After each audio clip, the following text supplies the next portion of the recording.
All right, we are back with the 5th edition of the Red Orchestra 2 SDK tutorial series. We're getting into maybe some more advanced stuff, although this is still basic things you would need to do for every map. The next thing I'm going to show you is not on all custom maps. It is on all the vanilla maps. Some maps don't use it, and I'm sure you've played some that don't have it, some that do, but I'm going to show you real quick how to do the objective borders, the little dotted lines that pop up on the map. Here's an example of an overhead map. If you were to press the M key while you're playing in game, you would see this. It's kind of a smaller one. Zoom in here, but these borders here, they change color depending on who's got control of the objective. And they kind of enable or disable as well, so you know which objective you're attacking. But on the last tutorial, we covered on how to make this map itself here. This is someone else's map, T-Rex. But this time we're going to cover how to do these objective borders, I guess is what we'll call them. But they are kind of tedious to do, but once they're in your map, they really give it, I think they give it like a professional look, make it easier to attack or defend. It's nice knowing where the borders are, and rather than just fishing around for the edge of the cap zone sometimes, which is hard to do if you're under fire. So rather than use the test map we've been doing, I'm going to do this on a map I've been working on that's nearly done, because I want to have several objectives in the map to show you how you would normally do it. Rather than our test map, we only have the one objective. So first things first, we'll get started. I'm going to go into this overhead view. I'm just going to blow this up. So if you click this button here, you can tear off a floating copy. Alright, and this is the top view of the map. I'm going to find one of my objective volumes. There's kind of this weird pink color. I'm going to right click on one of them, and I am going to select all of them. Okay, so now I've got all my objectives selected. This map has 6. And then I'm also going to select our RO map bounds, if you remember that from the last tutorial. So that's selected too. Now I'm going to right click on anything I have selected, go to visibility, and as I say in most of the tutorials, there are more than one ways to do this. This is just the way I found easiest. So I'm going to click visibility, show selected only. That's going to get rid of everything except my 6 objectives and my bounds.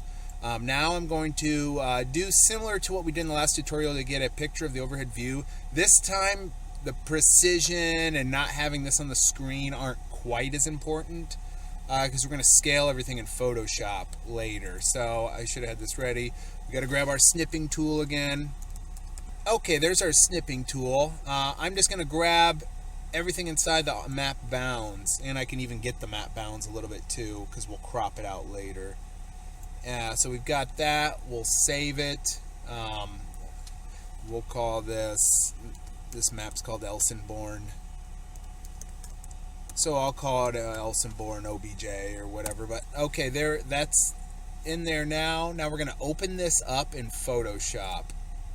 Okay, here we are in Photoshop. Make sure I have this crap off. All right. Now what I'm going to do is I need to scale this to 1024. Before I do that, I'm just going to kind of crop out the edge we grabbed there if possible. But we're going to scale this down to 1024. Crop that out. Resize our image. And it's nearly square already, which is real good. That just helps with precision once you're dealing with these things later. And then the next step, what we're going to do is I'm going to draw each objective border on this screen, and then I'll show you how we actually you have to get each one into its own texture. So okay, we've got everything loaded up here in Photoshop or GIMP or whatever you're using. Since these are all squares, it's going to be rather easy. If you get some odd shaped objectives, that's not a problem. You just would maybe use a different tool to draw the shape. So all we're worried about here is drawing the shape. I don't want them filled in, I want them empty. I do want a stroke. You would use white because the game's going to color them based on whatever type of map and game info that your map uses, so you don't need to worry about the colors. I like the dash lines. You can change it to dots. You can change the solid if you want. I think I've seen just about all of it on the maps. So I'm just going to throw this down. Not too thin, not too thick. If you wanted to make this 3 points, you probably could get away with it. So what I'm going to do now is just scale it. I'm not a Photoshop pro by any means, but you do hit Control T if you want to get into the transform tool, I know. And I'm just going to get this matched up. I can even zoom in a little bit here. Once you get the first couple of these down, it's rather easy. Whoops. Because these are all, since these are all rectangles, squares, whatnot, they'll all be very similar. So there, resize this. That's pretty close. I mean, we're not dealing with atomic bombs or anything here, so the tilt of the square is kind of throwing it off a little bit, I think. Alright, we're going to call that good. And I'll hit enter just to place it down. Okay, so what I'm going to do now is rename this A. I'm sorry, I started at the wrong end of the map. This is F. Zoom this back out.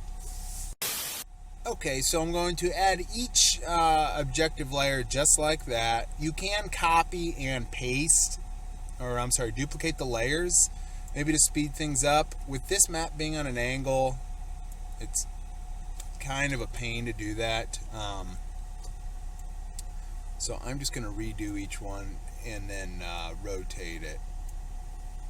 This is, like I said, things get a little tedious here. Maybe if you have a short attention span like I do, this might be a little annoying. And I'm kind of jumping around to the objectives. But you get the gist. So I'm going to skip the next couple minutes of you watching me make these, and we'll be right back with the finished drawings. Okay, we are back, and I have finished the borders for each one. I've got them all numbered or layered over here. I guess I could put them in order. But what we'll do is start with A, which is bottom right corner there. Next step, what we're going to do, we need a new, excuse me, a new texture. It needs to be 512 squared with a black background. So you can hit new 512 by 512. Once you open it up, I've already got one open, but I'll show you. Once you open it up, you can fill it with black, and that's going to be, this is going to be where we're going to draw our textures. I've already actually got one already done right here. So I'm actually going to save this as kind of like a template, just in case, just so I don't have to remake it if I were to accidentally save it as something else. But so we've got that save now objective template. I'm going to go in here. I'm going to take the objective I want to do. We're going to have to do these one at a time, but I'll do the first couple and then we'll skip to the end. I'm going to duplicate the layer. I'm going to duplicate it on the template I just made, which is nothing more than a black 512 square texture. It's there, but it's way down here, so you can't see it right now. So now you're going to see my the knowledge of Photoshop, how deep it can go. If I select this layer here, and I can move it up if you were to drag, there it is. I can select that layer here. I hit select all, Control A. I've now got this layer selected. You can see it's got the little box around it. We need this to be dead center in the middle of this texture. There's other tutorials that might say, you know, get this checkerboard pattern and eyeball it. That's not necessary. I found this trick through a lot of Googling. But once I have that layer selected, I can hit center up and down, and then this one right here, center left and right. That's now in the center. So that's right where I want it. next step I have to do, I need to make an alpha channel out of this. So this is the texture for the objective, but we also need an alpha channel to give it its color and flash or whatever it does. So this is what I do. I'm going to select both of these now, both of the layers, our border outline here, and then the black background. I'm going to merge them into one. Then I'm going to select, I'm trying to remember how to do this, select all. I'm going to copy this now that it's one single texture. I'm going to channels. I'm going to add a new channel, a new channel which is automatically going to become the alpha layer, and then I'm just going to paste in what I just copied. Now if you don't disable this or hide it or whatever, I've noticed sometimes with the importing there's some issues. So I always re-enable these channels. I always hide the alpha channel. It doesn't change the way it looks, but when you save it like that, it seems to be the way it likes it in the SDK. So what I'm going to do now is save this as I like to use a Targa. You can use, the game engine's compatible with PNGs and maybe even PSDs, but I'm going to now save this as a objective, you know what, we could even just call it A, and I'm going to save it as a Targa. It needs to be 32-bit since we have an alpha channel, and that's that. So now what I'm going to do to start fresh over here, you can either fill in this with just black. A lot of times I'm a little paranoid of things like this. I just start fresh. So I close it out, I don't save it. I've already saved my Targa for the objective A, but I want my template back to square one with no alpha channel and all black. So we'll do one more of these real quick, and then I won't bore you with the rest. We'll skip to the end. I've done A, now I'm going to do B. So if you remember, we duplicate the layer to our template. It's there, even though you might not be able to see it. I kind of throw it where I think it should go. Control A, center it up and down, center it left and right, select both layers, merge them, then make sure I select all in here, whoops, copy it, add a new channel, horrible mouse, paste in the channel, the alpha layer, then hide the alpha layer, and then we just save it as B. And Targa, 32-bit. So that is it. I'm going to do the rest off camera, I guess. Be back in just a second. For you, anyways. Okay, we are back. We finished up the objective borders here. I've got them all saved in an easy folder. Each one's named whatever objective it is, which will make things a little bit easier in the SDK. And they all are 512 by 512, and they all have their alpha channels set. So the next thing we need to do is to import these into the SDK. So we will either click the import button, which is the way I typically like to do it. Go to wherever we saved the borders. I've got them all right here. I can select all of them at once. I'm going to save them to my map itself. So if I just start typing in the first few letters of my map name, I can tap down on the arrow key and it's going to find my name. I'm going to make a new group for these, and we'll just call them the objective textures. And each one is going to save the same way I have it named, which will make it easier. For the import settings, though, a couple things. LOD group, just like the overhead map, needs to be UI. And one more thing that's a little unique to this, alpha to opacity needs to be checked, which is how you will get that kind of pulsing color once it's in the game. So those are the two things you need to check there. You can hit OK 6 times, or you can just hit OK to all. The settings will carry over to each texture. Alright, now here we are.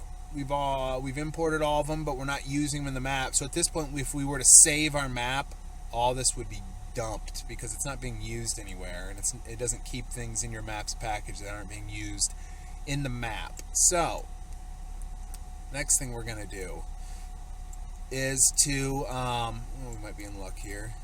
Yeah, all right, there's a good one. We're going to go to each objective, and I'll just do the first couple like I did before. I'm sorry, we need to go back to the actual objective, not the border. So we need to go back to our visibility. There's a couple ways you can do this. You can click visibility, show all, or if you click this little drop down, you can use show defaults, or not. Okay, never mind that. Show all. There we go. All right, a little slow. Excuse me. So show all. We're back to the everything in the map. All we really need at this point are the objectives. So I happen to know this is A. If I go to its properties, I can hit F4, and if I start to type in like texture, map zone texture, that's what we want. So I'm going to take A, and I'm just going to plug it in there. And that's that. We'll do that with all of these. And then same thing over here. This is B, F4. No map zone, B, and that's that. So the only other thing we need to worry about at this point is how the textures lay on the objective itself. If I can find a good example. Let's see here. Yeah, this is a good one. See how this is the pivot point or the center of the placeable volume here, the objective volume, but it's not really in the center. This is what the game is going to use to place down this. So the center of this, if you remember, we placed it down in the center of our texture, our 512 by 512 texture. It's going to be here. So as you can see, it's not going to actually be in the correct spot. There's another one here I selected.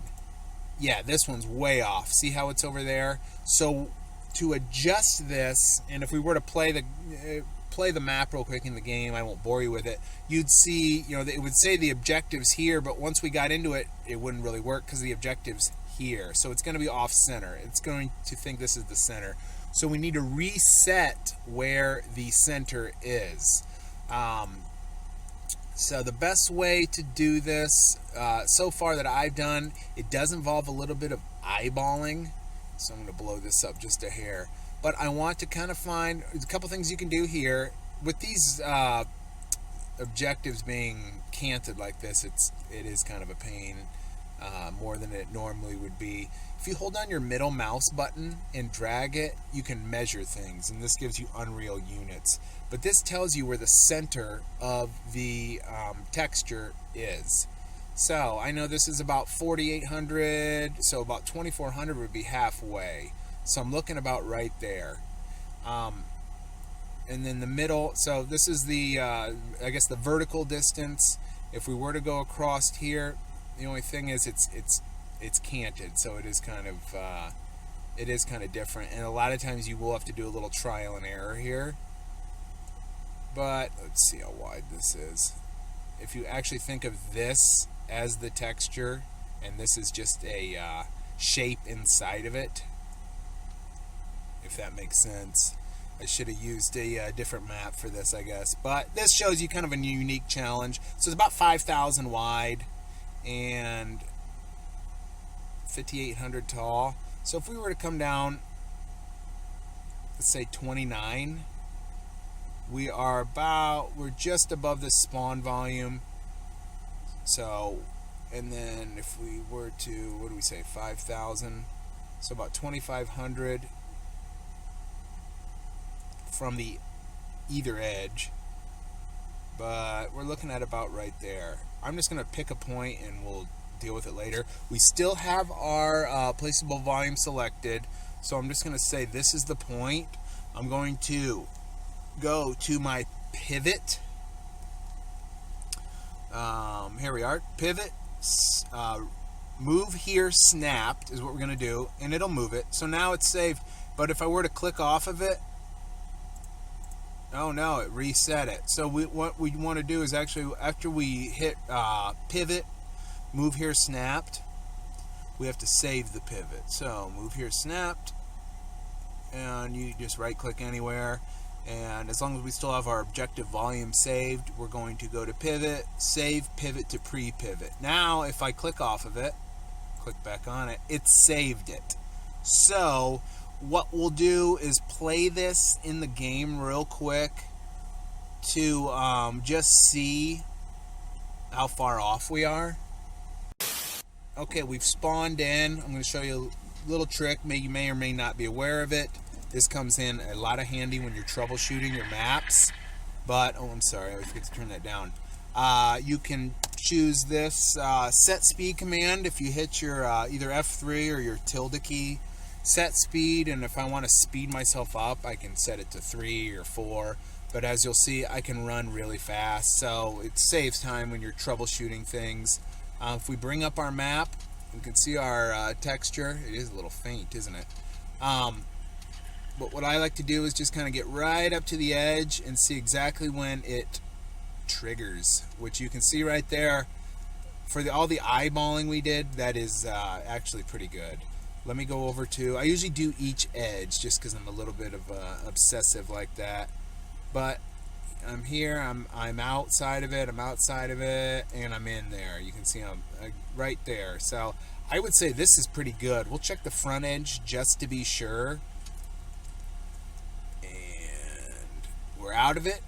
We're in it. We're right on the edge. Yeah, that worked out really well. I think the first objective was already centered with its pivot point, but we'll double check just in case. And a lot of times I'll just do all these at once and then kind of play the map by myself, maybe as the attackers, and just see what's off, what's not. But yeah, these all seem to be pretty good. I'm so fast, I'm slipping everywhere. So I'm going to say that's all right too. So that kind of wraps up how to place them down, how to center them, and how to get them looking good in game. I won't bore you with doing the rest of these, but as always, if you have any questions or unique situations or anything you'd like to bounce off me, just put it in the comments and I will be glad to address it. But thank you, and we'll see you in the next video.